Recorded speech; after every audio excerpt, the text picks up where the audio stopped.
শিক্ষার্থীরা কেমন আছো সবাই? আশা করি সবাই ভালো আছো।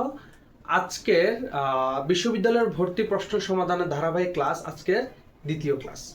আজকের এই ক্লাসে আমরা ঢাকা বিশ্ববিদ্যালয়ের 2020-21 সালে আসা হিসাব বিজ্ঞানের একটি প্রশ্ন সমাধান করার চেষ্টা করব। পুরো ভিডিও জুড়ে আছি আমি বিজয় চন্দ্র দাস। তোমরা দেখছো ইউটিউব চ্যানেল অ্যাকাউন্টিং হান্টার্স, এবং একই সাথে তোমরা যারা ফেসবুক পেজ থেকে দেখছো তারা চাইলে আমাদের ফেসবুক পেজটিকে একটি লাইক করে দিতে পারো। তো চলো আমরা ক্লাসে মনোযোগ দিই। দেখো, প্রথমে আমরা যদি একটু প্রশ্নটা পড়ি। প্রশ্ন বলা হয়েছে যে বছরের শুরুতে মানে প্রারম্ভিক, বছরের শুরুতে মানে কি স্যার? প্রারম্ভিক। কি স্যার? প্রারম্ভিক। বছরের শুরুতে এবিসি ট্রেডার্সের মোট সম্পদ কি ছিল স্যার? মোট সম্পদ ছিল কত? 10 লক্ষ টাকা। একটু মাথায় রাখেন, এবিসি বছরের শুরুতে এবিসি ট্রেডার্সের মোট সম্পদের পরিমাণ ছিল কত স্যার? 10 লক্ষ টাকা। 10 লক্ষ টাকা। এবং দায় ছিল স্যার কি? দায় ছিল 5 লক্ষ টাকা। কি ছিল স্যার? দায় ছিল 5 লক্ষ টাকা। ওকে। সারা বছরে সম্পদ বৃদ্ধি পাইছে স্যার। সম্পদ বৃদ্ধি পাইছে কত স্যার? 2 লক্ষ টাকা। কত পাইছে স্যার? সম্পদ বৃদ্ধি পাইছে কত লক্ষ টাকা স্যার? 2 লক্ষ টাকা। এবং দায় হ্রাস পাইছে স্যার। কি পাইছে? দায় হ্রাস পাইছে কত টাকা স্যার? দায় হ্রাস পাইছে স্যার 1.5 লক্ষ টাকা, মানে 1,50,000 টাকা। উক্ত বছরে আয় 20 লক্ষ টাকা এবং ব্যয় 12 লক্ষ টাকা, এবং উত্তোলন করছে স্যার 3 লক্ষ টাকা। ঠিক আছে, 3 লক্ষ টাকা। উক্ত বছরের নিট সম্পদ স্যার, নিট সম্পদের পরিমাণ কত ছিল? ওকে, একটু ঠান্ডা মাথায় বুঝেন। প্রশ্ন আমাকে জানতে চাইছি কি? প্রশ্ন আমার থেকে জানতে চাইছে নিট সম্পদ। ওকে, আপনারা যারা নতুন তাদেরকে একটু বলে দেই। নিট সম্পদ, হিসাব বিজ্ঞানে নিট সম্পদ হচ্ছে মালিকানা সত্ত্ব। মালিকানা সত্ত্বের অপর নাম। মালিকানা সত্ত্বের অপর নাম বা ওই বা অনার্স ইকুইটি। আশা করি বুঝছেন। তাহলে আপনাকে একটা কথা বলে দেয়, যখন এই নিট সম্পদের কথা বলবে তখন আয় ব্যয় উত্তোলন এগুলো কখনো আসবে না। কি বলছি স্যার বলেন তো?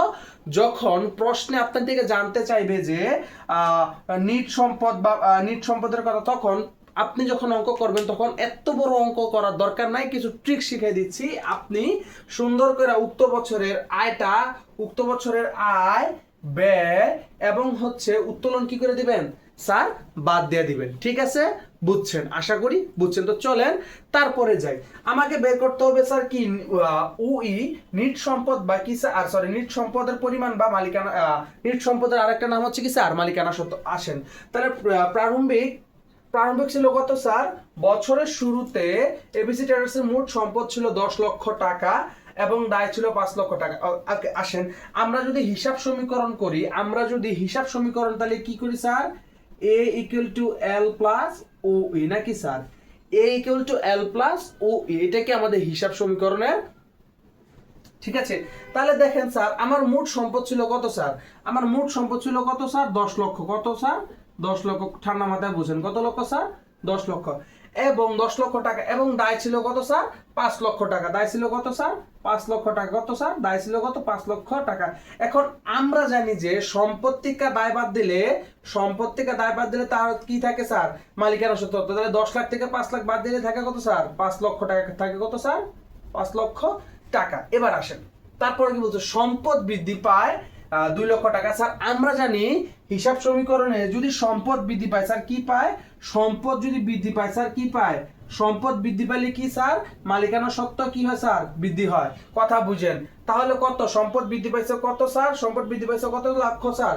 2 লক্ষ টাকা। তাহলে কি করেন স্যার? যোগ করেন। ওকে, তারপরে বলছে দায় হ্রাস। স্যার দায় হ্রাস পাইলে, দায় যদি হ্রাস পায় তাহলে কি হয় স্যার? দায় যদি হ্রাস পায় তাহলে কি হয় স্যার? মালিকানা সত্ত্ব বৃদ্ধি পায়। দায় যদি হ্রাস পায় তাহলে কি হয়? মালিকানা সত্ত্ব বৃদ্ধি পায়। তাহলে এখানে মালিকানা সত্ত্ব কত আছে স্যার? মালিকানা সত্ত্ব আছে স্যার 1.5 লক্ষ টাকা, মানে 1,50,000 টাকা। এখন আসেন, যোগ করলে কত হয় স্যার? 8,50,000 টাকা। তাহলে কি বলছি? যখন নিট সম্পদের কথা বলবে, হিসাব বিজ্ঞানের নিট সম্পদ হচ্ছে আপনার মালিকানা সত্ত্ব। আশা করি বুঝছেন। তাহলে উত্তর ক 5 লক্ষ না, হবে না, বাদ। উত্তর খ 8,50,000। হ্যাঁ, তাহলে উত্তর কি? খ 8,50,000। এমন আরও প্রশ্ন উত্তর সলভের ভিডিও পেতে আমাদের পেজ এবং চ্যানেলটিকে সাবস্ক্রাইব করো। ধন্যবাদ।